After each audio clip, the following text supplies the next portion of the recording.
রব্বুল আলামিন দরবারে শুকরিয়া যে মাওলাই কারীম রমজান শুরুর পরে আজকে প্রথম জুমার নামাজ নাকি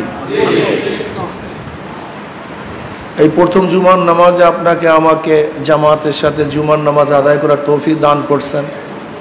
শুকরিয়া দেন সবাই বলে আলহামদুলিল্লাহ।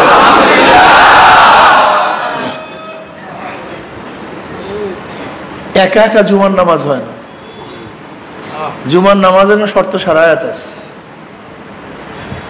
আসল মুসলমান সবসময় জামাত বন্দী থাকে, আলাইকুম বিল জামাত। এই জন্য দেখবেন সব জায়গায় জামাতের একত্রিত হওয়ার বিভিন্ন কৌশল ইসলামের মধ্যে আছে। আল্লাহ পাক রব্বুল আলামিন আপনাকে আমাকে রোজা রাখার তৌফিক দান করছেন আলহামদুলিল্লাহ। আমরা অনেকেই 6টা রোজা সহি সালামতে রাখতে পেরেছি, আল্লাহ শুকর। আল্লাহ পাক আপনাকে আমাকে সুস্থ রেখেছেন, কত মানুষ অসুস্থ, আল্লাহ পাক আপনাকে আমাকে হায়াতে রেখেছেন, কত মানুষ মারা গেছে, কত মানুষ সুস্থ হায়াত আছে, রোজা রাখার কপাল পড়ার তৌফিক হয় নাই। আল্লাহ আপনাকে আমাকে রোজা রাখার তৌফিক দান করছেন। আবার অনেক মানুষ রোজা রাখে, পরিবেশ নাই, আল্লাহ আপনাকে আমাকে সুন্দর এক পরিবেশে থেকে রোজা রাখার তৌফিক দান করছে। আসলে সাধনা ব্যতীত কিচ্ছু হয় না। কি লাগবে ভাই? সাধনা, সাধনা ছাড়া কিচ্ছু হয় না। আল্লাযীনা জাহাদু ফীনা লানাহদিয়ান্নাহুম সুবুলানা ওয়া ইন্নাল্লাহা লামাআল মুহসিনিন। সাধনা ছাড়া কিচ্ছু হবে না। আপনি ভালো রেজাল্ট করতে গেলে আপনাকে সাধনা করতে হবে, ভালো কৃষক হতে গেলে আপনাকে সাধনা করতে হবে, ভালো ব্যবসায়ী হইতে গেলে আপনাকে সাধনা করতে হবে, চাকরির পদোন্নতির জন্য সাধনা করতে হবে, মাওলাকে পাইতে গেলে সাধনা লাগে। সাধনা মৌলিক একটা গুণ, সাধনা এটা মৌলিক গুণ। এই মৌলিক গুণটা যেই জায়গার পিছনে লাগাবেন, যেখানে লাগাবেন, সেই জিনিস কামিয়াব হয়ে যাবে। পড়ার পিছনে লাগালে ভালো একজন শিক্ষিত হতে পারবে, ব্যবসায়ের পিছনে লাগালে ভালো একজন ব্যবসায়ী হতে পারবেন, রাজনীতির পিছনে লাগালে ভালো একজন রাজনীতিবিদ হতে পারবেন, চুরি করার পিছনে লাগালে ভালো একজন চোর হতে পারবেন, এই সাধনা ডাকাতের পিছনে লাগালে ভালো একজন ডাকাত হতে পারবেন, একজন ভালো খুনি হওয়ার জন্য সাধনা করলে ভালো একজন খুনি হতে পারবেন। সাধনাটা মৌলিক গুণ, এটা যেই জিকের পিছনে লাগবে সেই জিনিস কামিয়াব হয়ে যাবে। ঠিক এই সাধনা জিনিসটা যদি মাওলাকে পাওয়ার পিছনে লাগায় দেন তো অবশ্যই মাওলাকে পাবেন। আল্লাহ পাক ওয়াদা করছেন, আল্লাযীনা জাহাদু, জাহাদুন জুহুদুন জিহাদুন, জিমের উপরে ফাতা পেশ কাসরা 3 ভাবেই পড়া যায়। জাহদুন জুহদুন বা মানে তাকাত মুশাক্কাত, কোশিশ, সাধনা, চেষ্টা, শেষ দরজায় বোঝা বহন করা, শেষ দরজা চেষ্টা করা। আল্লাযীনা জাহাদু ফীনা, যারা আমাকে পাওয়ার জন্য, আমার পর্যন্ত পৌঁছার জন্য সাধনা করবে, চেষ্টা করবে, কোশিশ করবে, কষ্ট করবে, ভারী জিনিস বহন করবে, শেষ দরজায় সাধনা করবে, চেষ্টা করবে। লানাহদিয়ান্নাহুম তাকিদ, অবশ্যই আমাকে পাওয়ার সাবিলের বহু বচন সুবুল, সাবিলের বহু বচন কি সুবুল, আমাকে পাওয়ার জন্য আমি একটা রাস্তা নয় বহুত রাস্তা খুলে দেব। কিন্তু শর্ত কি? কথা বলেন, বাস শর্ত সাধনা, চেষ্টা। নবীগণ মাওলাকে পাওয়ার জন্য সবচেয়ে বেশি চেষ্টা করেছেন। নবীগণ এই মাওলাকে পাওয়ার জন্য সবচেয়ে বেশি কষ্ট করেছেন, সবচেয়ে বেশি ত্যাগ করেছেন, সবচেয়ে বেশি কষ্ট সহ্য করেছেন। এমন কোন নবী নাই যে নবীরা সাধক ছিলেন না, কষ্ট করেন নাই, এরকম কোন নবী নেই। তোমার আমার বাবা আদম আলাইহিস সালাতু ওয়াস সালাম শুধু একটা ভুল করার কারণে, গুনাহ না, ভুল। মনে রাখবে সমস্ত নবীরা মাসুম, সমস্ত নবীদের 2টা গুণ, আমার নবীর 3টা গুণ। যেমন আদম আলাইহিস সালাম একজন ব্যক্তি, তার একটা গুণ আছে, সেই গুণটাকে তিনি নবী। আদম আলাইহিস সালাম একদম কি ব্যক্তি, ঠিক না, একজন মানুষ না। এবং আর একটা গুণ কি তার, তিনি নবী। নবীদের আর একটা গুণ কি, তারা মাসুম হন, নিষ্পাপ হন। কি হন ভাই? মাসুম। তা আদম আলাইহিস সালাতু ওয়াস সালাম কয়টা গুণ পাওয়া গেছে? দুইটা। আদম একজন ব্যক্তি, তিনি নবী। নবী একটা গুণ, নবুয়ত এটা কি একটা গুণ। মাসুমিয়ত নিষ্পাপ হওয়া এটা নবীদের আর একটা গুণ। নবী নূহ আলাইহিস সালাতু ওয়াস সালাম নবী, মাসুম। নবী ইব্রাহিম আলাইহিস সালাতু ওয়াস সালাম নবী, কথা বলেন। নবী মূসা আলাইহিস সালাতু নবী, মাসুম। নবী ঈসা আলাইহিস সালাতু ওয়াস সালাম নবী, মাসুম। মাসুম মানে নিষ্পাপ। তা বলতে পারেন যে হযরত আদম আলাইহিস সালাতু ওয়াস সালাম আল্লাহ পাক গন্ধম খাওয়ার জন্য নিষেধ করেছেন, ওয়ালা তাকরাবু হাযিহিশ শাজারা, গন্ধম খেও না। তিনি গন্ধম তো খেয়ে ফেলছেন, এর কারণটা কি? এখানে আরেকটা কথা বলে রাখি, ওয়ালা তাকরাবু হাযিহিশ শাজারা, এই গাছের কিনারায় যেও না। ইসলামের দর্শনটা কি এবং পাশ্চাত্যদের দর্শনের মধ্যে আসমান জমিন পার্থক্য। পাশ্চাত্যরা কি বলে, ধর্ষণ করিও না, মদ পান করিও না, গাঁজা সেবন করিও না। এই যে আমাদের দেশের আইন আছে, যদি ওপেনে কেউ সিগারেট পান করে তার এত টাকা জরিমানা আছে কি নেই? আইন। ধর্ষণ করলে আমাদের দেশে সর্বোচ্চ বিচার তার ফাঁসি, মারাত্মক। কিন্তু ধর্ষণ থেকে মানুষ বাঁচবে কিভাবে, এই কোনো পদ্ধতি প্রক্রিয়া কিন্তু নেই। চুরির থেকে মানুষ বাঁচবে কিভাবে, এই পদ্ধতি প্রক্রিয়া নাই। কিন্তু ইসলাম প্রত্যেকটা নিষেধ করার সাথে সাথে বাঁচারও পদ্ধতি করছেন। ওয়ালা তাকরাবু জিনা, তোমরা জিনার কাছেও যাও না। ইসলাম মদ হারাম করার সাথে সাথে মদের পাত্র হারাম করছে। আজীব ব্যাপার। পাত্রের মধ্যে কারাহিয়াত কি? খাজুরের গোড়া দিয়া খুদিয়ে আপনি একটা মদের পেয়ালা বানাবেন, পাত্র বানাবেন। কদুর বাকলা দিয়া আপনি কি বানাবেন? পাত্র বানাবেন। কাঠের মধ্যে রং করিয়া আপনি মদের পাত্র বানাবেন। এর মধ্যে হারামের কি আছে? হারামের কিছু নেই। একটা খেজুরের মুতার মধ্যে হারামিয়ার কি আছে? একটা ইসের মানে গাছের মধ্যে রং করলে মধ্যে হারামের কি আছে? কথা বলেন না। কদুর বাকলার মধ্যে হারামের কি আছে? আছে নাকি কিছু? এটার মধ্যে কিছু নেই। কিন্তু দেখেন, ইসলাম মদ হারাম করার সাথে সাথে তার পাত্রকে হারাম করছে। দর্শনটা কি? ইসলাম জানে তুমি যতই চেষ্টা করো, কিন্তু মদের পেয়ালা দেখলে থাকতে পারবে না। ওই নফস তোমাকে ওই মদ পান করার উদ্বুদ্ধ করবে। ইসলামের দর্শন মদ হারাম, কথা বলে না কেন? কারণ কি? আমার কাছে একটা সিলার্স, আমি আগেও বলছি, নেশাবানি করতাম, তওবা করছি। আমি বললাম 1 কোটি বার তওবা করো, কিন্তু পুরান সাথীদের সাথে যদি মিলো, তুমি 1 কোটি বার তওবা করো, কিন্তু পুরান সাথীদের সাথে যদি মোলাকাত করো, মেলো, তুমি কোনোদিন নেশা ছাড়তে পারবে না। এরকম হাজারো ঘটনা আমার জানা আছে। ব্যক্তি মদ ছাড়ছে একেবারে, বাস মদ তো খায় না, গাঁজাও খায় না, সেবন করা বাদ দিচ্ছে, কিন্তু ওই পুরান বন্ধুদের সাথে একদিন গিয়ে মিল, শুধু একদিন, ওর এই 1 বছরের সাধনা সব এক মুহূর্তের জন্য শেষ হয়ে গেছে। এই মজলিসে আমাদের অনেক ভাইরাস আমার জানা মতে শুধু বন্ধুদের সাথে কয়েকদিন মিলছে, 1 দিন 2 দিন মিলছে, পিছনের যত সাধনা সব শেষ হয়ে গেছে। এর জন্য সওবাত সবচেয়ে দামি, এর চেয়ে দামি কোনো জিনিস নেই। সবচেয়ে দামি সওবাত। কিয়ামত পর্যন্ত আপনি ধূমপান ছাড়তে পারবেন না যদি ধূমপানের বন্ধু থেকে না ছাড়েন। কিয়ামত পর্যন্ত গাঁজা ছাড়তে পারবেন না যদি গাঁজা বন্ধু থেকে না ছাড়েন। কিয়ামত পর্যন্ত মদ ছাড়তে পারবেন না যদি মদের বন্ধুদেরকে ত্যাগ না করেন। এর জন্য মাজলিস ত্যাগ করা। ইসলামের দর্শন হলো মদ হারাম, মদের ওই দেখে আর মনে পড়বে না, তোমার আর মনে পড়বে না। মারাত্মক ইসলামের দর্শন। ওলা তাকরাবুজ জিনা, জিনার কাছেও যেও না।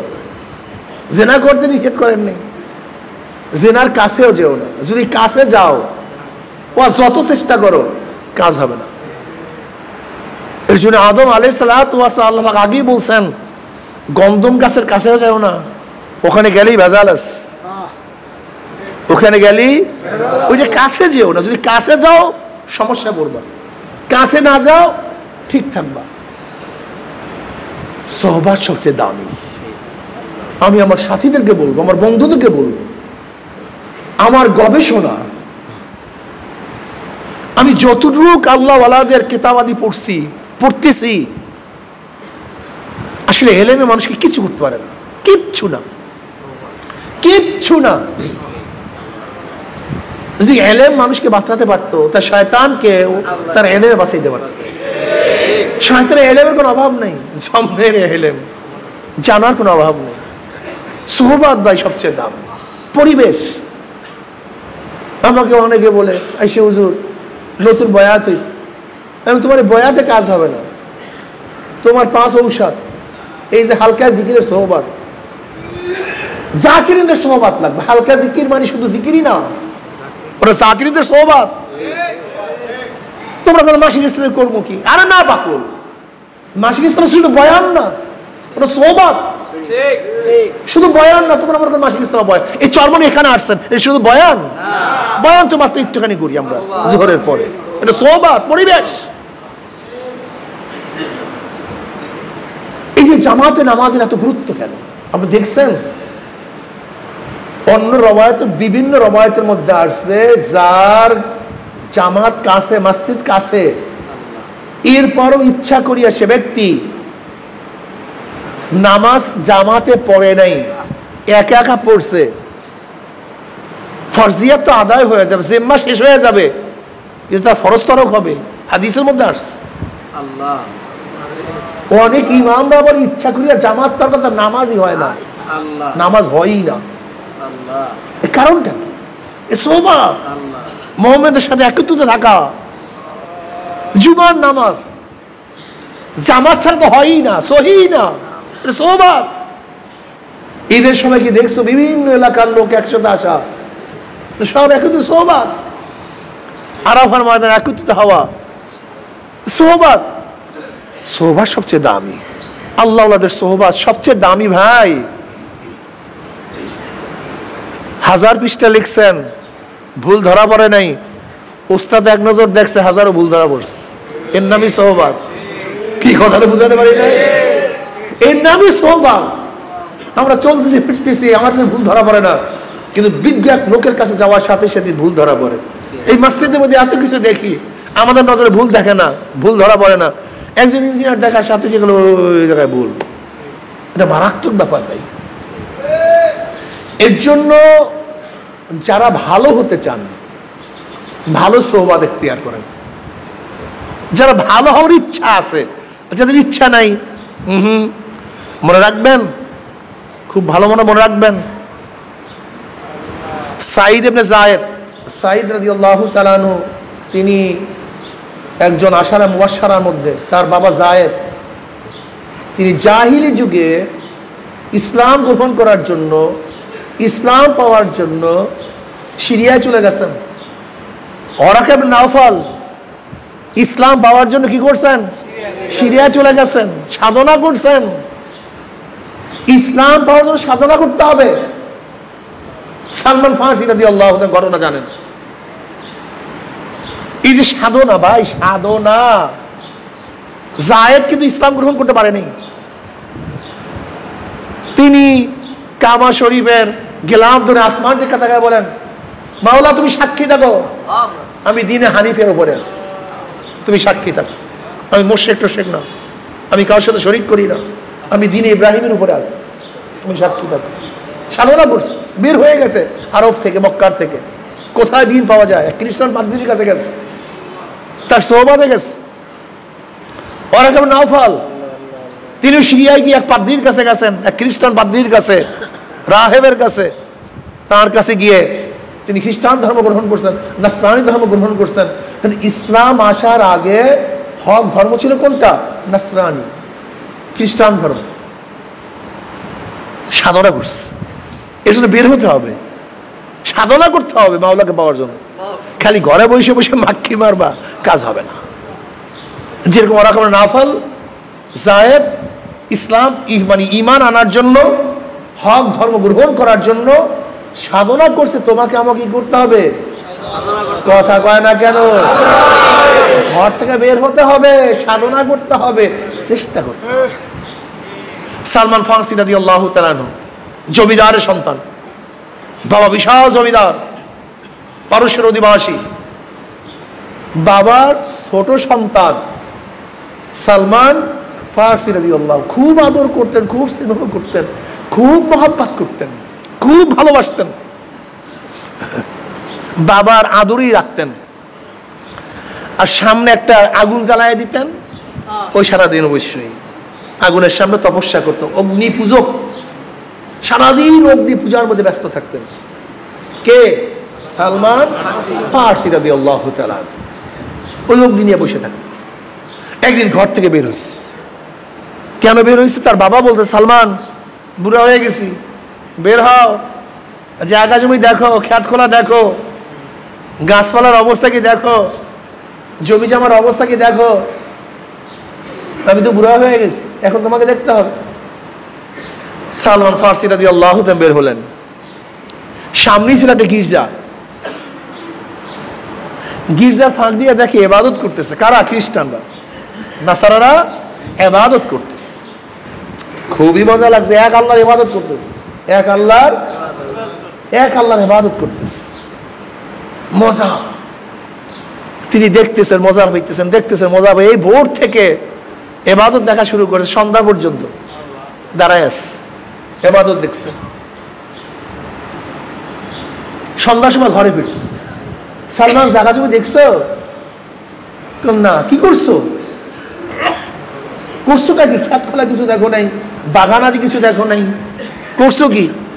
বলে, আব্বু ওই যে গির্জার মধ্যে খ্রিস্টানরা ইবাদত করে, আমার কাছে দেখতে খুব ভালো লাগছে, আমি সেই ইবাদত দেখছি। মানি আমরা অগ্নি পুজো, আর তুমি খ্রিস্টানদের ইবাদত পছন্দ করছো? বলে, আমরা সারাদিন আগুনের সামনে পুজো থাকি, আগুন জ্বালাই, আমরা নিজেরা জ্বালাই, আবার আগুন নিজেই নিভে যায়, আমরা নিবাইলে নিভে যায়। এইটা কিসের ইবাদত করি? এটা কিসের পূজা করি? ওরা এক আল্লাহর ইবাদত করে। আমার কাছে খুব ভালো লাগছে। বাবার মেজাজ খারাপ, বাবার মেজাজ খারাপ হয়ে গেছে। তোমার খ্রিস্টানদের ইবাদত ভালো লাগছে, আমাদের অগ্নি পূজার বাহিরে, আমাদের ধর্মের বাহিরে অন্য ধর্ম পছন্দ করছো, এবার আবদ্ধ করে ফেলছে।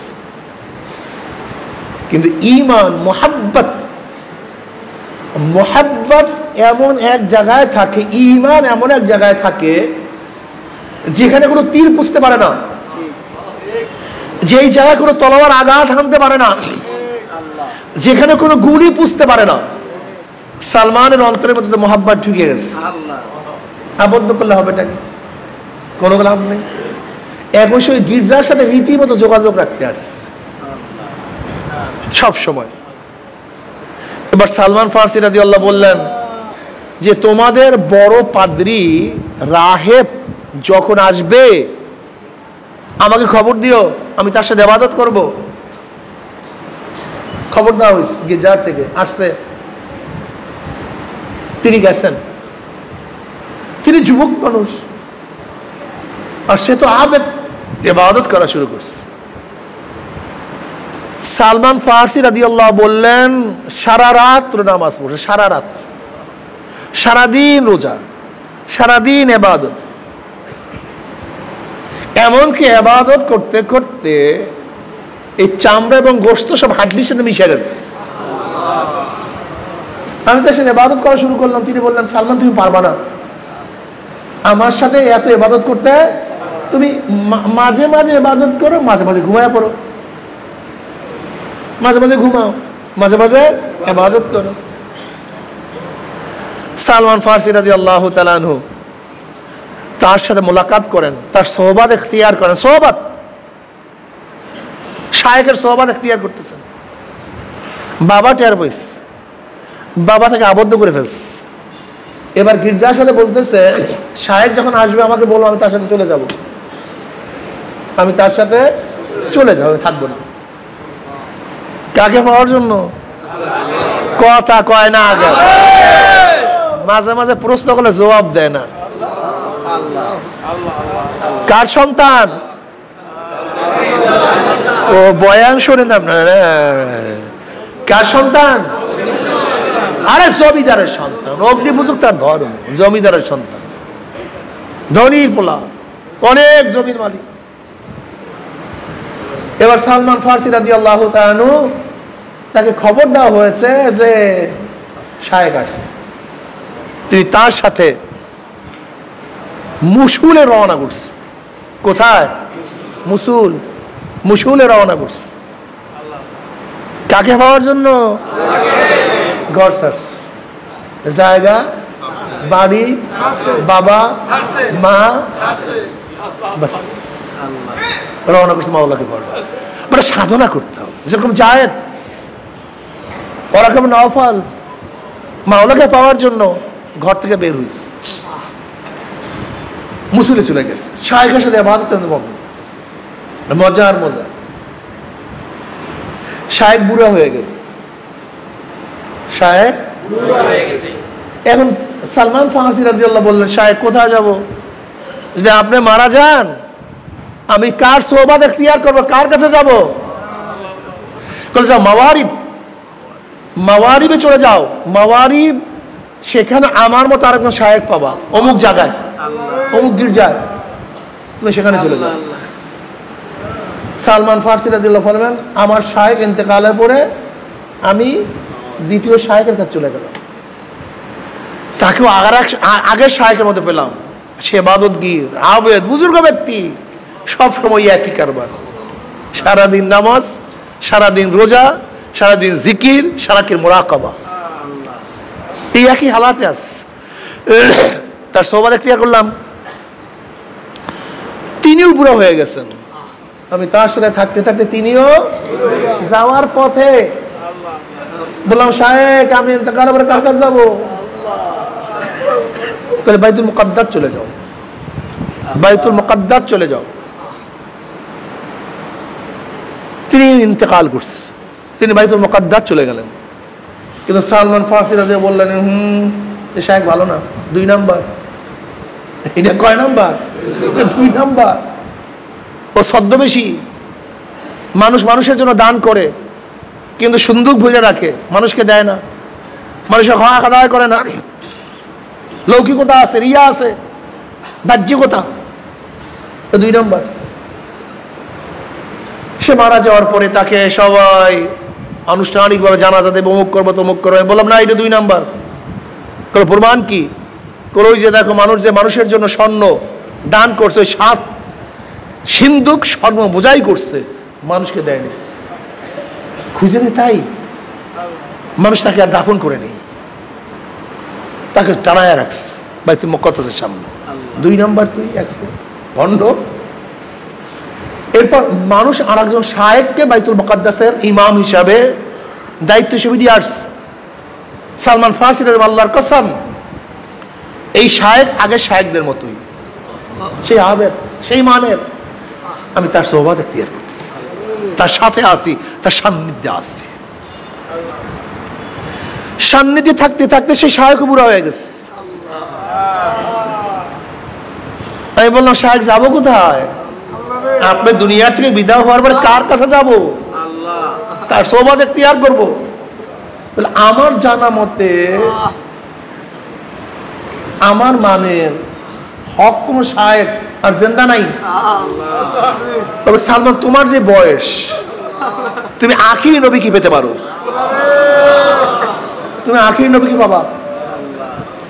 দেখেন, ওরা অনেক গবেষক ছিল, অনেক আহলে কিতাব ছিল। তাওরাত, ইনজিল, জবুরের মধ্যে নবী আলাইহিস সালাতু ওয়াস সালামের আগমনের তারিখ, তার চেহারা, তার বিবরণ, তার হিজরত, তার মার নাম, তার বাবার নাম, তার দাদার নাম, তার গঠন, তার দাড়ি, তার চুল, সব কিছু বিবরণ দেয়া আছে। এমনকি এমন অনেক রওয়ায়াত আছে, হেরাক্কালের কাছে যখন দাহিয়াতুল কলবি রাদিয়াল্লাহু তাআলা গিয়েছিলেন নবী আলাইহিস সালাতু চিঠি নিয়ে, তো হেরাক্কাল তো রোমের সম্রাট ছিল, আহলে কিতাব ছিল, সুকুফান ফির রুম, সে রোমের পোপ ছিল, ধর্মগুরু ছিল। কে? হেরাক্কাল, হেরাক্লিয়াস, হেরাক্লে, বহুত নামের তাহাকিক আছে। সে তো অনেক এলেমের অধিকারী ছিল, অনেক জানতো, নুজুমি ছিল, সে তারকা গুনতে পারতো, ভবিষ্যৎবাণী করতে পারতো। দাহিয়াতুল কলবি রাদিয়াল্লাহু আনহু হেরাক্কাল একদিন তার খাস কামরা আমাকে নিয়ে গেছে। কোথায় নিয়ে গেছে? খাস কামরায় নিয়ে গেছে, যেখানে কেউ যেতে পারে না। একটা সুন্দুক বের করছে আমার কাছে, সুন্দুকের মধ্য থেকে একটা ছবি বের করতেছে।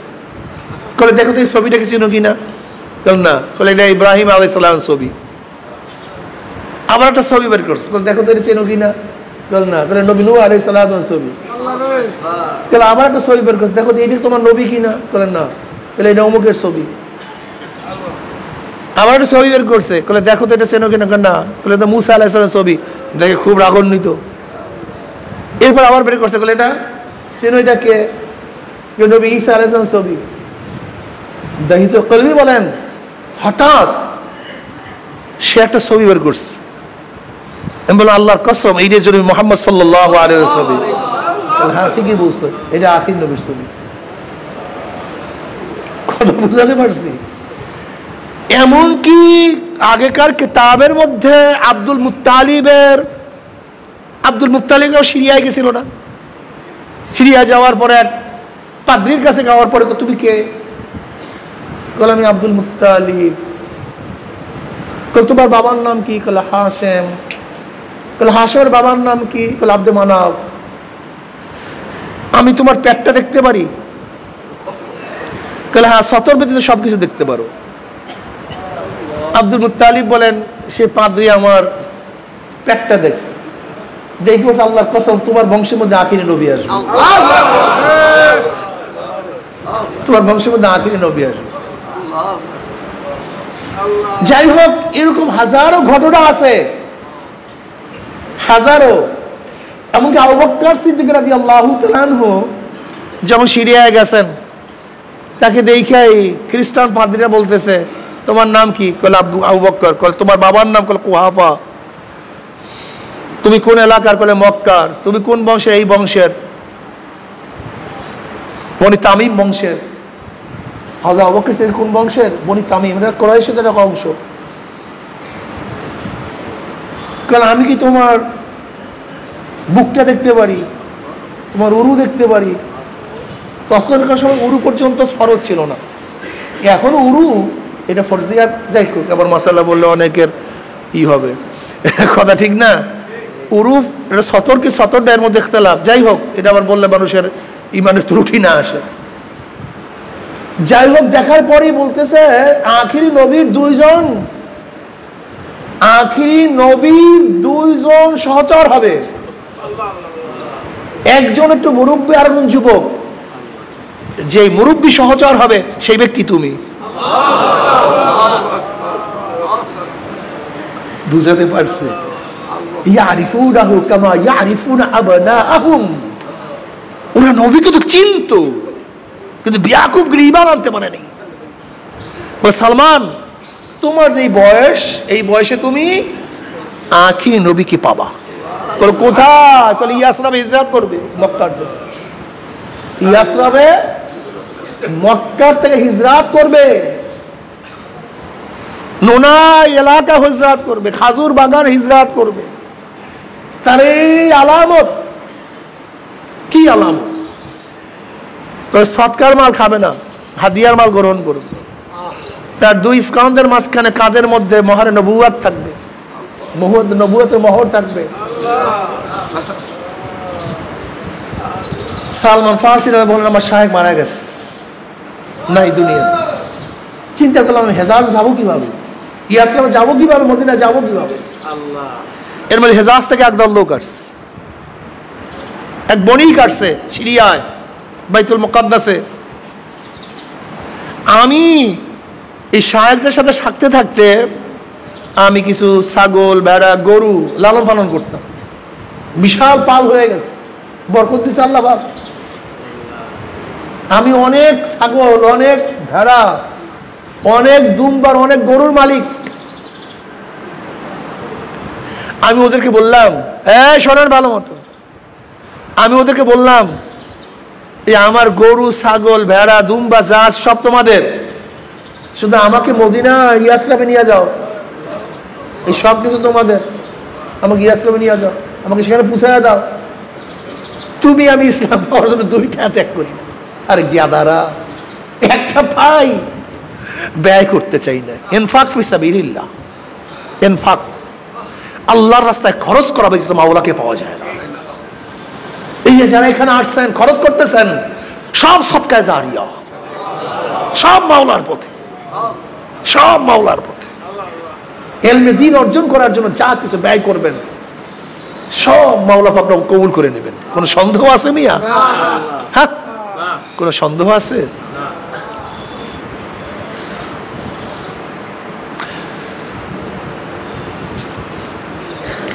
সুলতান মাহমুদ গজনবী রহমতুল্লাহ আলাইহি, সুলতান মাহমুদ গজনবী রহমতুল্লাহ আলাইহি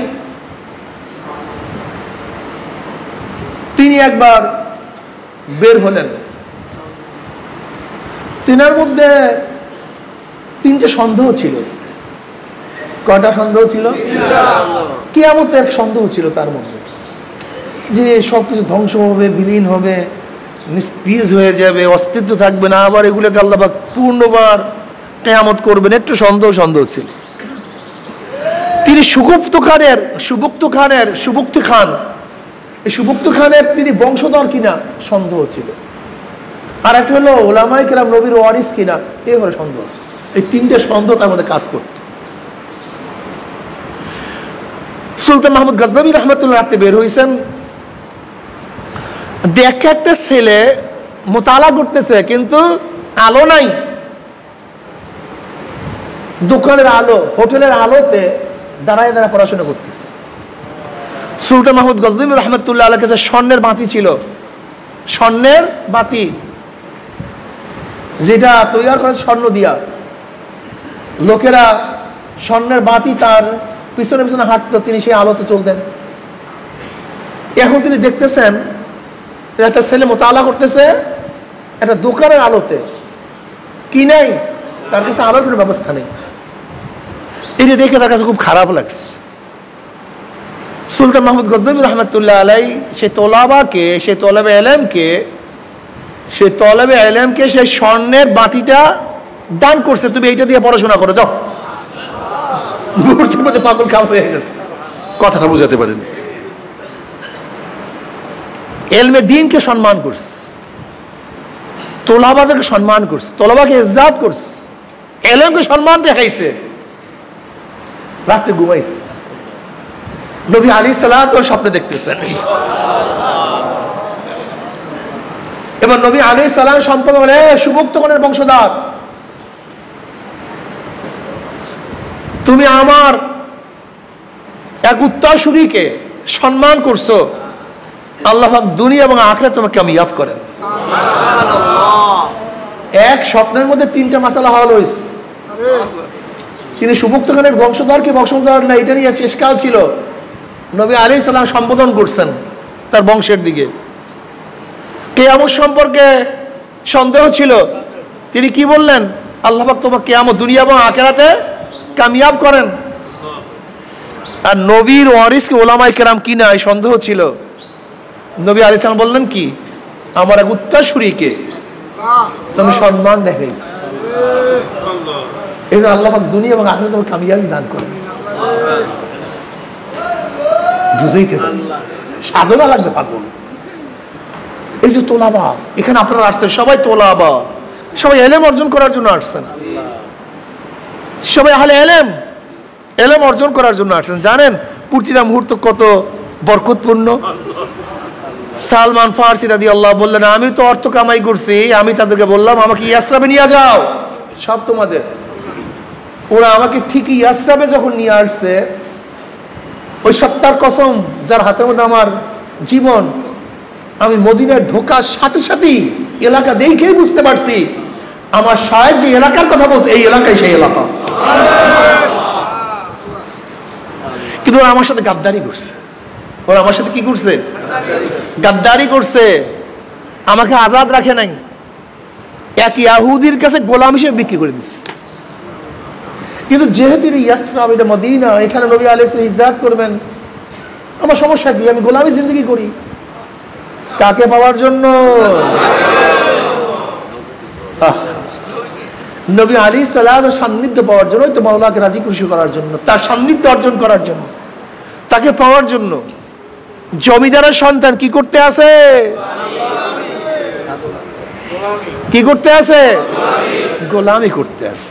আর তুমি আমি আজাদ জিন্দগি পালন করি, ওর নামাজ পড়ি না, রোজা রাখি না, হালকায় আসি না, মাসিক ইস্তার ভালো লাগে না, সময় দিতে পারি না, দোকান, জায়গা, জমি, চাকরি, নৌকরি, আর মাওলাকে পাওয়ার জন্য গোলামি করতে হয়, বাড়ি ছাড়তে হয়, ঘর ছাড়তে হয়, সবকিছু ত্যাগ করতে হয়।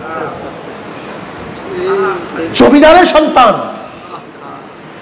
আজকে গোলামি করতেছে এই দিন শিখার জন্য, নবীকে পাওয়ার জন্য, আল্লাহকে পাওয়ার জন্য গোলামি করতেছে। এক ইহুদির গোলাম। সালমান ফারসি রাদিয়াল্লাহু ফরমান, আমি একদিন কাজ করতেছিলাম, আমার মালিকের বিরাট পুত্র আমার মালিককে বলছে, বনু কাইলুকার ধ্বংস হোক, বনু কাইলুকার ধ্বংস হোক। লোকেরা বলা বলন করতেছে মক্কার থেকে একজন নবী আসছে, এবং মানুষ তার কাছে গিয়ে সবাই ভিড় জমাইছে। সালমান রাদিয়াল্লাহু ফরমান, এই কথা শোনার সাথে সাথে আমি অস্থির হয়ে বেহুশ হয়ে পড়ে গেলাম। কারণ যার অপেক্ষায় আমি এখানে গোলামি করতেছি সে অলরেডি মদিনায় চলে আসছে, অথচ আমার খবর নাই, আমার হুঁশ নাই, আমার জানা নাই। যার অপেক্ষায় আছি সে চলে আসছে, আমি গোলামি করতেছি। আমার মালিক আমাকে ঘুষি লাগাই দিচ্ছে, তোর কি? কোথার থেকে নবী আসছে? আমি আমার কথাকে গোপন করলাম, জানাইলাম না যে আমি তো তোমার গোলামি করি না, যার গোলাম হওয়ার জন্য তোমার গোলামি করি সেই মালিককে চলে আসছে। যার গোলাম হওয়ার জন্য তোমার গোলামি করি সেই মালিক চলে আসছে, আর আমি জানি না। আমার ঘুষি লাগাই দিস, তোর কাজ কি? আমি গোপন রাখলাম কথা। ইহুদি তো মারাত্মক, ইহুদিরা মাকজুব, ইহুদিরা কি? আর খ্রিস্টান হলো দল, গায়রিল মাগদুবি আলাইহিম ওয়ালাদ-দাল্লিন। এই মাকজুব এবং দলের মধ্যে পার্থক্যটা কি? মাকজুব ইহুদিরা জানে কিন্তু মানে না, এর জন্য মাকজুব। আর দল মানে গোমরা, যেগুলি জানেও না মানেও না। ইহুদিরা জানতো, চরম জানা জানতো। সালমান ফারসি রাদিয়াল্লাহু চিন্তা করলেন, আমি পাবো কোথায় তাকে, কোথায় খুঁজি? এক মহিলার কাছে প্রশ্ন করলাম, সে আগে থেকে মুসলমান হয়ে গেছে। আমি বললাম, তুমি কি জানো এরকম একজন লোক আসছে যে নবী দাবি করে, সে আগের থেকে মুসলমান হয়ে গেছে? হ্যাঁ হ্যাঁ জানি তো, সে অমুক জায়গায় আছে, তুমি যাও। এবার সালমান ফারসি রাদিয়াল্লাহু কিছু খেজুর নিয়ে নবী আলাইহিস সালাতু ওয়াস সালামের দরবারে হাজির। নবী আলাইহিস সালাতু ওয়াস সালামের কাছে গিয়ে বলতেছেন, ইয়া নবী আল্লাহ, আপনি আসছেন, হিজরত করছেন, আমার কাছে কিছু না। নবী আল্লাহ বলেন নাই, তিনি বললেন, আপনি আসছেন, হিজরত করছেন, আমার কাছে কিছু সৎকার খাজুর আছে, আপনি গ্রহণ করুন। নবী আলাইহিস সালাম মিসকিমিসে হাসতেছেন, তিনি তো আগেই ওহীর মাধ্যমে জানছেন সালমান কি জানার জন্য আসছে। নবী আলাইহিস সালাতু ওয়াস সালাম সৎকার খেজুরগুলো নিলেন, সবাইকে বন্টন করলেন, কিন্তু নিজে গ্রহণ করলেন না। মনে আছে তো আলামত কি ছিল? সৎকা নিজে গ্রহণ করবেন। সালমান ফারসির এক নম্বর পেয়ে গেছে। দ্বিতীয় দিন আবার আসছে, আপনি আসছেন, হিজরত করছেন, কষ্ট করতেছেন, ক্ষুধার্ত আপনার সাথীরা, আমার কাছে কিছু হাদিয়ার খাজুর আছে, আপনি নেন। সালমান ফারসি রাদিয়াল্লাহু তাআলা হাদিয়ার খাজুর গ্রহণ করলেন না, নবী আলাইহিস সালাম হাদিয়ার খাজুর গ্রহণ করলেন। নিজেও খাইলেন, সবাইকে দিলেন। দ্বিতীয় আমল, দ্বিতীয় আলামত পাওয়া গেছে। নবী আলাইহিস সালাত মিসকে মিসকে হাসতেছেন। এবার সালমান ফার্সি রাদিয়াল্লাহু দাঁড়াইছেন। নবী বুঝতে পারছেন কেন দাঁড়াইছে, ওই যে মহারে নবুয়ত দেখার জন্য। সালমান ফার্সি রাদিয়াল্লাহু দাঁড়াইছেন, নবী আলাইহিস সালাতু ওয়াস সালাম হাসতেছেন। যখন তিনি ঘুরতেছেন, নবী আলাইহিস সালাতু ওয়াস সালাম তার পিঠের উপর থেকে কাপড়টা ফালাইয়া দিয়েছে। ওমনি সালমান ফার্সি রাদিয়াল্লাহু তাআলা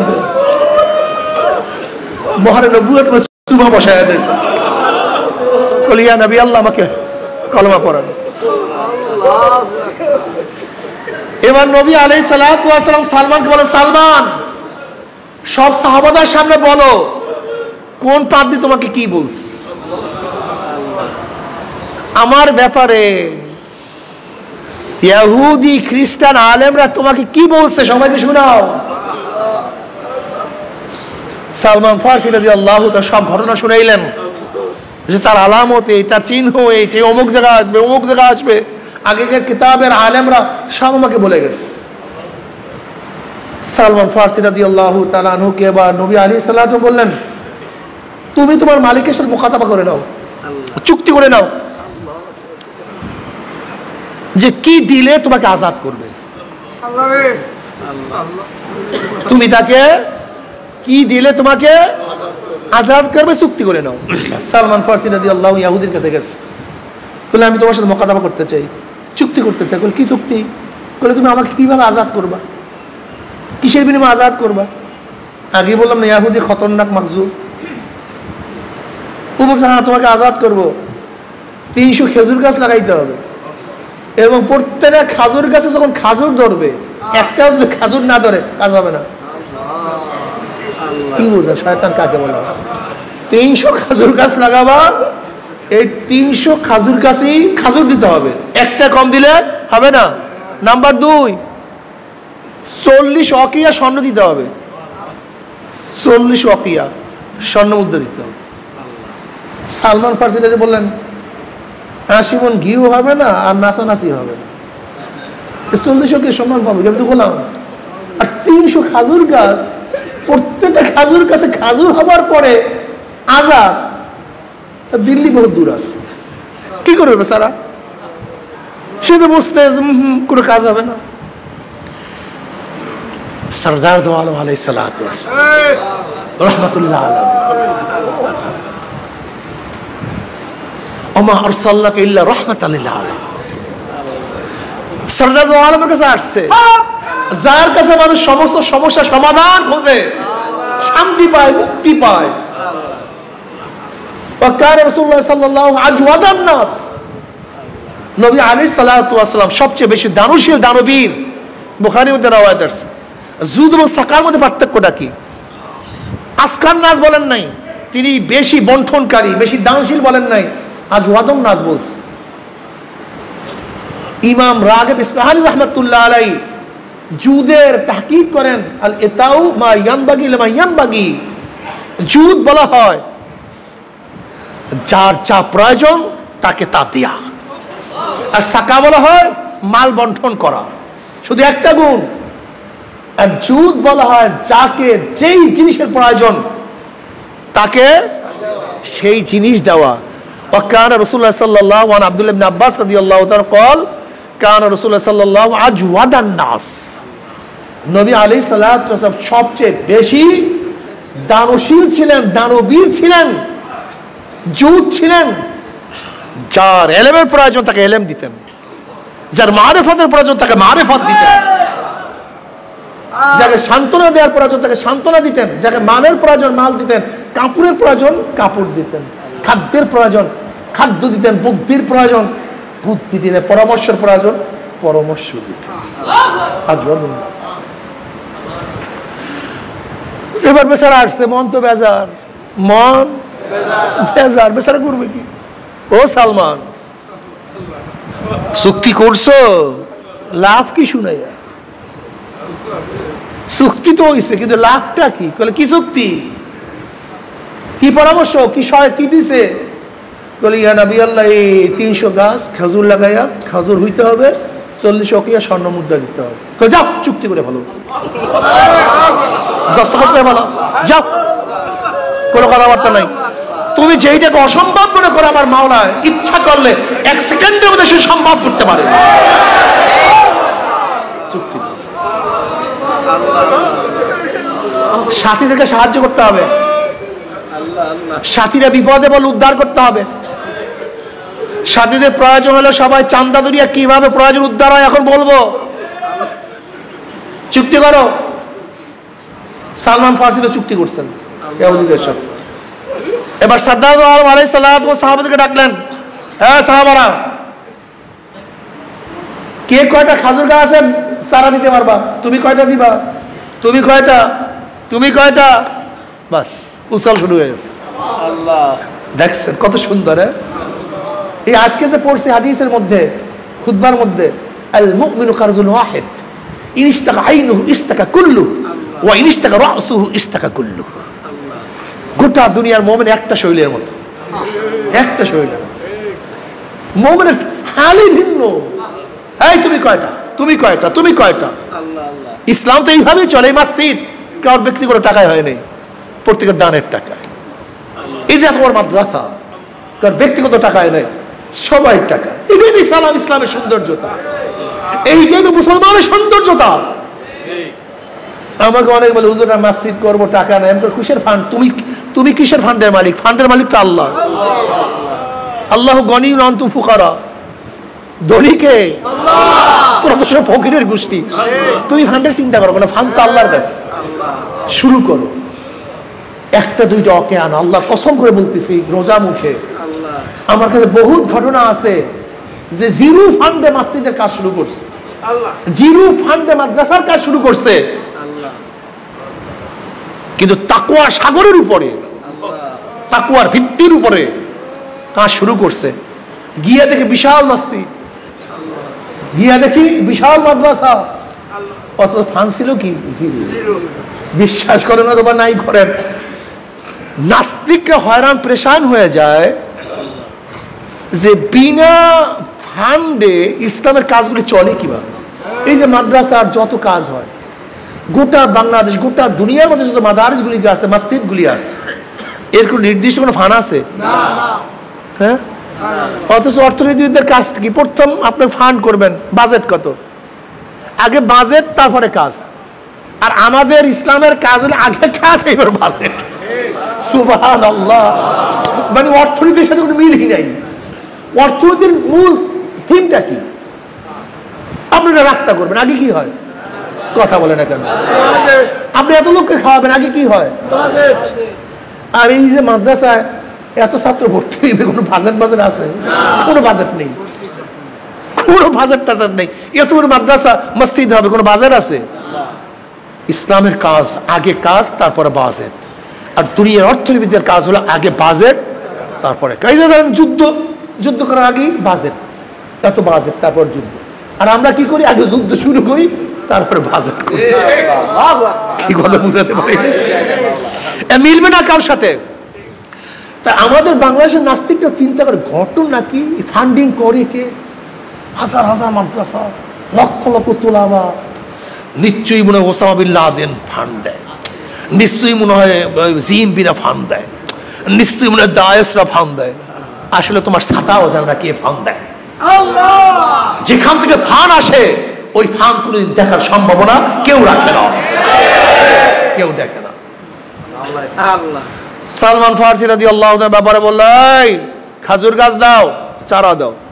হ্যাঁ সাহাবারা, যাও গর্ত করো, কিন্তু খবর দাও গর্ত করবা, কেউ গাছ লাগাবো না। গাছ লাগাবো আমরা,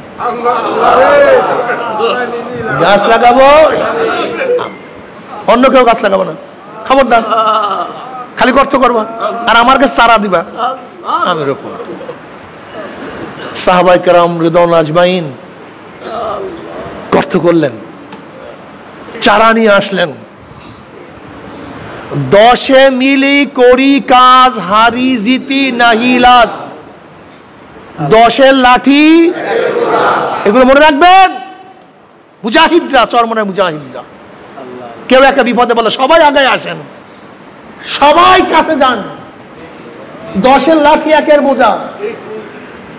একজনে 10 টাকা দিতে কষ্ট, কিন্তু 10 জনের 10 টাকা দিতে কষ্ট হয় না।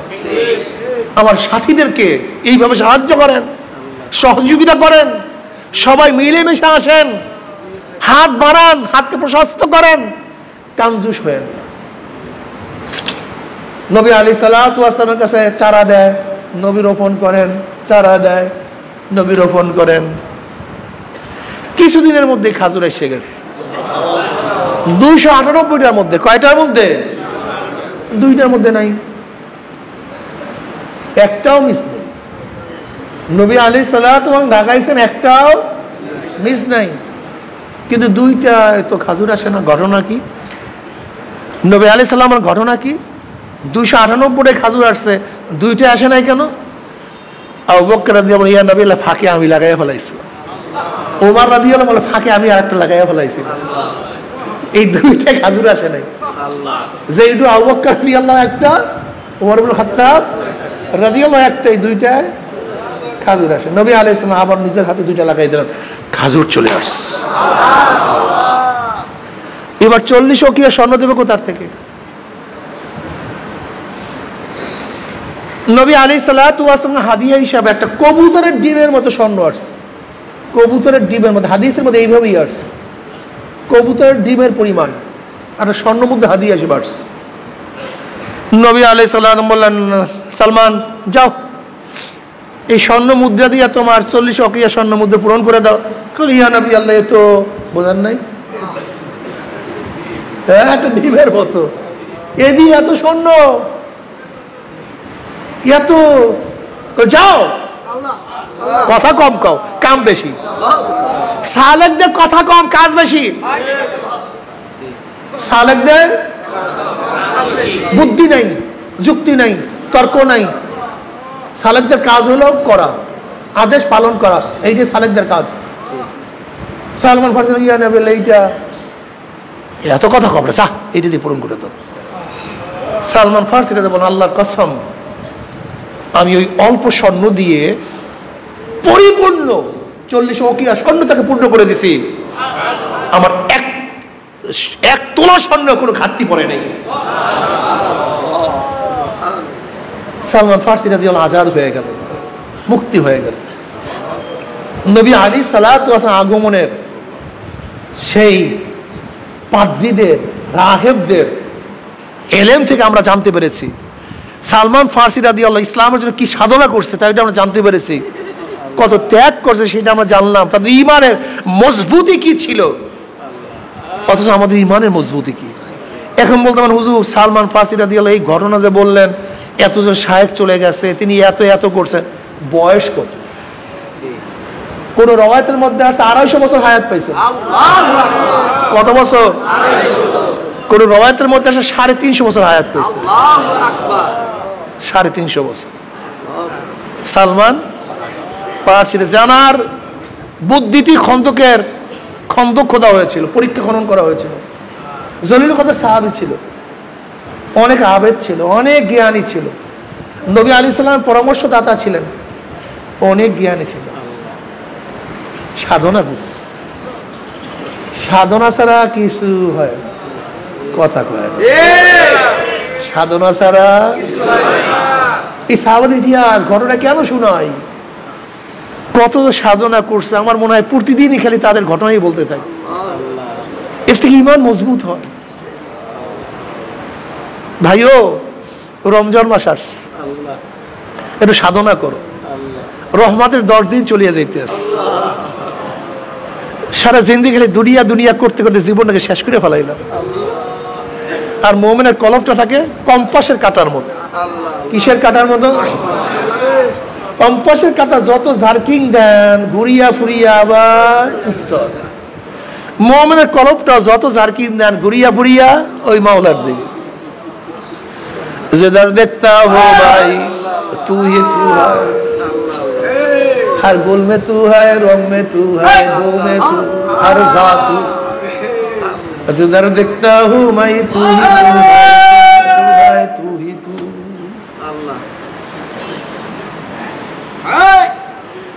ইয়াহইয়া আলাইহিস সালাতু ওয়াস সালাম ঈসা আলাইহিস সালাতু ওয়াস সালাম খালাতো ভাই ছিলেন, আপন খালাতো ভাই। নবী ঈসা আলাইহিস সালাতু ওয়াস সালাম এবং ইয়াহইয়া এর প্রথম নাম দুনিয়ার মধ্যে, এর আগে ইয়াহইয়া আলাইহিস সালাম আগে ইয়াহইয়া নামে দুনিয়ার কেউ ছিলেন না। এইটা ফার্স্ট আউয়াল নাম ইয়াহইয়া, এইটা কি প্রথম নাম, এর আগে কোনো ইয়াহইয়া নাম ছিল না, তা আল্লাহ পাক নিজে রাখছেন ইয়াহইয়া। দুই খালাতো ভাই একই সাথে বাজারে হাঁটতেছে, হঠাৎ ইয়াহইয়া আলাইহিস সালাতু ওয়াস সালামের সাথে মহিলা ধাক্কা লাগছে। ঈসা আলাইহিস সালাম বললেন, হ্যাঁ তুমি কোথায়, তোমার খেয়াল, ধাক্কা লাগছে। কই কার সাথে ধাক্কা লাগছে? তোমার খবরই নাই, তুমি আমার সাথে, তোমার অন্তর কই? বলে ভাই ঈসা, এক মুহূর্তের জন্য আমি মাওলার থেকে আমার অন্তরকে খালি রাখতে পারি না। হাঁটো এখানে, অন্তর কোথায় থাকে? এটাই খেলাই এখানে। তুমি আমিও বাজারের মধ্যে হাঁটি, নবী ঈসা আলাইহিস সালাতু ইয়াহইয়া আলাইহিস সালাতু ওয়াস সালাম বাজারের মধ্যে গেছেন, কিন্তু তাদের কলব কোন দিকে? তার কলবটা আমার মাওলার দিকে। এই বাজারের মধ্যে হাজারো মুমিনরা হাঁটে, কিন্তু তাদের কলব মাওলার দিকে। এই মসজিদের মধ্যে হাজারো মুসল্লিরা, কার কলব বাড়ির দিকে, ব্যবসার দিকে, একদল মুসল্লিদের কলব আমার মাওলার দিকে। এদের অবস্থা বাইং মাছের মতো। বাইং মাছ থাকে কাদার মধ্যে, কিন্তু কাদা তাদের শরীর লাগে না। ঠিক একদল আল্লাহর থাকে দুনিয়ার মধ্যে, কিন্তু দুনিয়ার মহব্বত তার অন্তরে উঠতে পারে না। তাদের শুধু খেয়াল আমার মাওলাই কই, আমার মাওলাই কই। সে তকবীরায় মুসলমানাম কিমান খবরান উমিদানাম, না তারসানা ইয়াহুদিয়াম না গবরাম না মুসলমানা, না শারকিয়াম না গরবিয়াম না বররিয়াম না বাহরিয়াম, না আজ মুলকে খুরাসানাম না আজ মুলকে ইরাকিয়াম, না আজ মুলকে ইরাকিয়াম না আজ মুলকে খুরাসানা। মাকান আল্লাহ মাকাম বাসো, না জান আল্লাহ তামাম বাসো, না বাসো দেশকে বেজানা। আল্লামা সিস্তি রহমাতুল্লাহ আলাইহি বলেন, সে তকবীরায় মুসলমানাম কেমন মান খদরানম ইদানাম, না তারসানা ইয়াহুদিয়াম না গবরাম না মুসলমানাম। এর চিকিৎসা কি? এর রোগের ঔষধ আল্লাহ রে,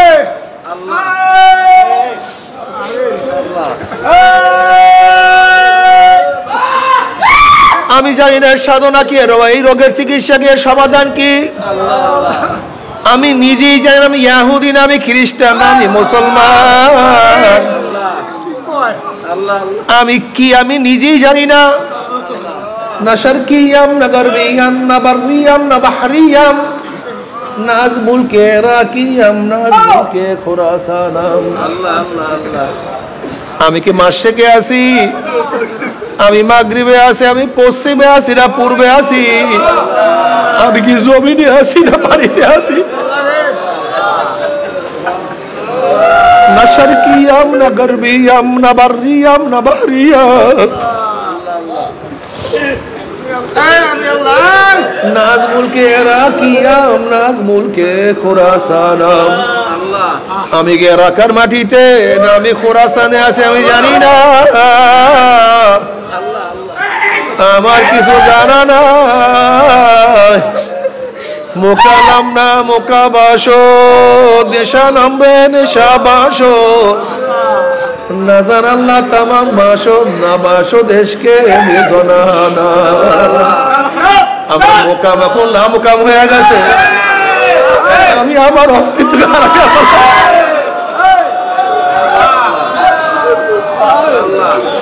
মোকালাম না মোকাবাসো, না জান আল্লাহ তামাম বাসো, আমি জানি বাবা।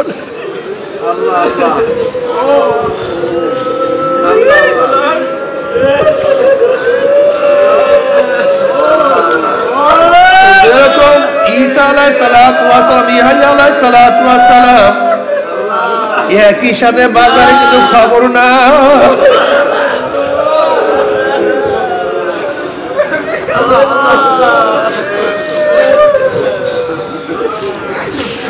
বাবার এখানে আমাদের কুতুবখানা ছিল, এই যে পাশে এখানে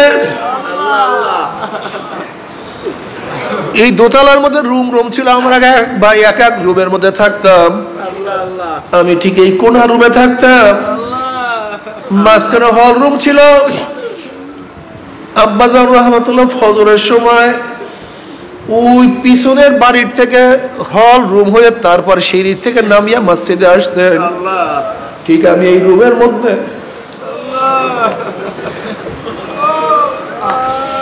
আব্বাজান রহমাতুল্লাহ ফজরের সময় নামাজে আসতে আছেন, আমি তো পাশের রুমে আমিও নামাজের প্রস্তুতি দিতে আসি, রুম আটকানো।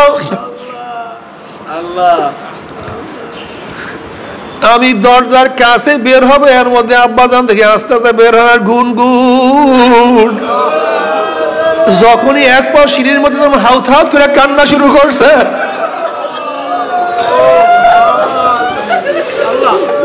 আর কি বাবা আমার মাওলাকে ডাকে, আল্লাহ তুমি আমিও মসজিদের মধ্যে আসি, তোমার আমার মসজিদের হালাত কি।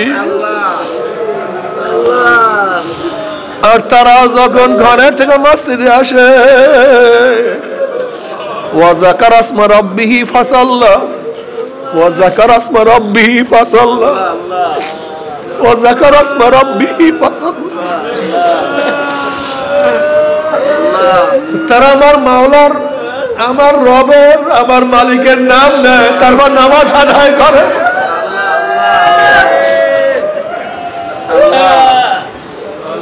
মুকানাম না মুকাবাস, নেশানাম না নেশাবাস, না জানাল্লাহ তামাম বাসদ না বাসদ এশকে বিজরা। বাবারে আল্লাহর হাল কত সুন্দর, কি যে মজা। আল্লাহ তারা সব সময় আমার মাওলার দিকে খেয়াল করে, আমার মাওলাই কো। যেরকম তুমি আমি টাকা হারাই গেলে অস্থির হয়ে যায়, তুমি আমি চাকরি নষ্ট হয়ে গেলে অস্থির হয়ে যায়, তোমার আমার জমির ছুটিয়া গেলে আর সহ্য হয় না, তোমার আমার ক্ষমতা চলিয়া গেলে আর সহ্য হয় না। আর আল্লাহ আল্লাহদের থেকে আমার মাওলা একটু গোপন হয়ে গেলে আর তাদের সহ্য হয় না।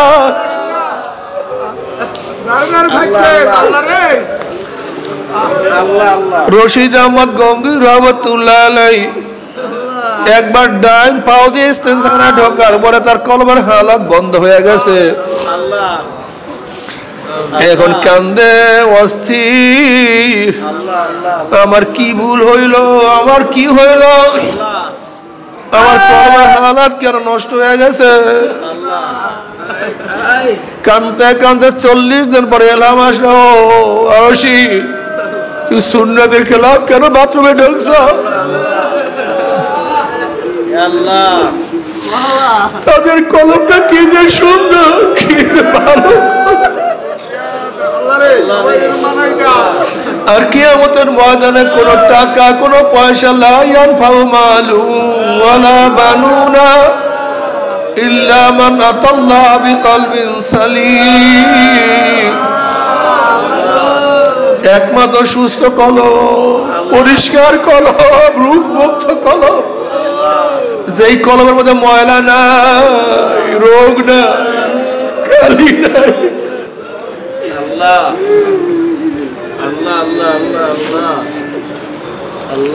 আল্লাহ জানি না কি অবস্থা।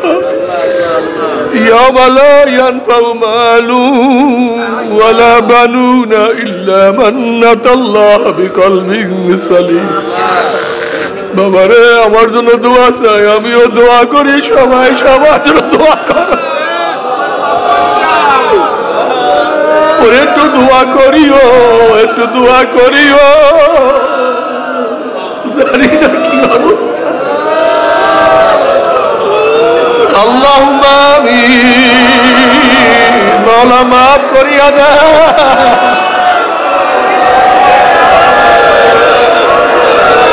মাফ করিয়া দাও, ক্ষমা করিয়া দাও।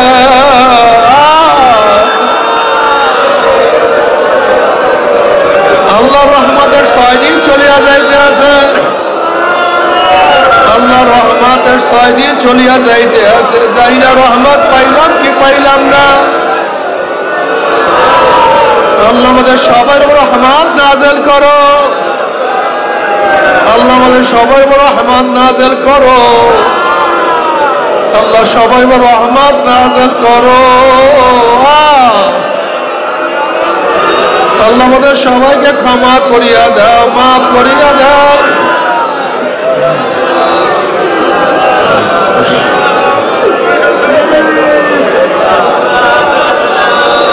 আল্লাহ গোটা দুনিয়ার রহমত নাযিল করো, গোটা মাখলুকাতের রহমত নাযিল করো, গোটা মানুষের রহমত নাযিল করো, গোটা মুমিন মুসলমানদের রহমত নাযিল করো। আল্লাহ তরিকার উপর রহমত নাযিল করো, আল্লাহ আমাদের সবার উপর রহমত নাযিল করো।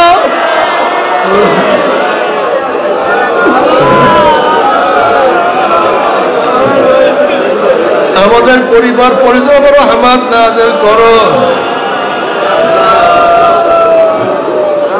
এই মাসজিদের রহমত নাযিল করো আল্লাহ।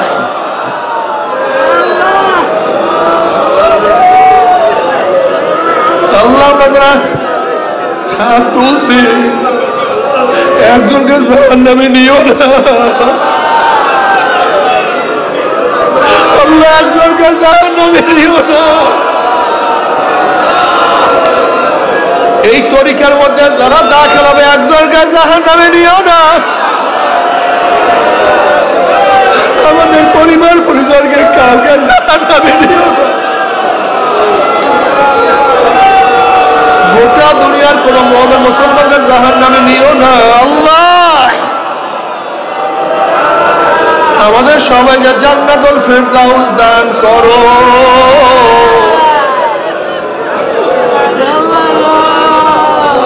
আল্লাহ তোমার আশিক হিসেবে কবুল করিয়া নাও, তোমার ওলি হিসেবে কবুল করিয়া নাও, তোমার পাগল হিসেবে কবুল করিয়া নাও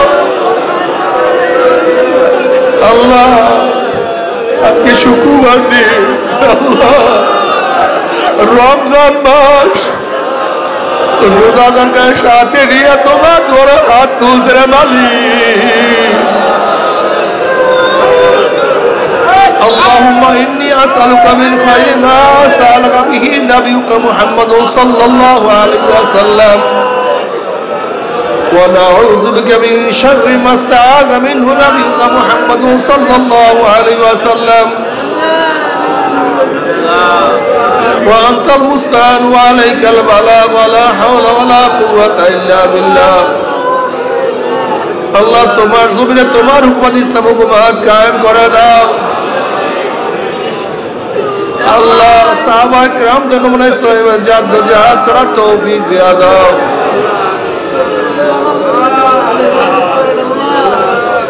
আল্লাহ হাত পাকে বিজয় করে দাও ইয়া আল্লাহ। যতদিন জিন্দাকে ইসলামে জিন্দা রাখিও, যখন শেষ ডাক দেবে ঈমানের সাথে ডাক দিও আল্লাহ। যত মুমিন মুমিনাত মুজাহিদরা কবরে শিয়রে সবার কবর আযাব চিরতরে মাফ করে দাও ইয়া আল্লাহ। খাস করে আমাদের শায়খ মুর্শিদের কবরকে জান্নাতের বাগিচা বানায়া দাও, দাদাদের কবরকে জান্নাতের বাগিচা বানায়া দাও। এই তরিকার যত মাশায়েখ আছে সবার কবরকে জান্নাতের বাগিচা বানায়া দাও। মায়ের কবরকে জান্নাতের বাগিচা বানায়া দাও। দাদা দাদু নানা নানুর আত্মীয় স্বজন যার যে বংশের মধ্যে শুয়ে রয়েছে সবার কবরকে জান্নাতের বাগিচা বানায়া দাও। যারা অসুস্থ পরিপূর্ণ সেবা কামেল আজর নসিব করো, যারা নিজ গোসর থেকে হেফাজত করো আসমানে গজব জমিনে গজব থেকে সবাইকে হেফাজত করো রব্বির হামহুমা কামা রব্বায়ানি সগীরা وصلى الله تعالى على خير خلقه محمد وآله وأصحابه وأزواجه وأتباعه أجمعين ارحمنا معهم برحمتك يا أرحم الراحمين.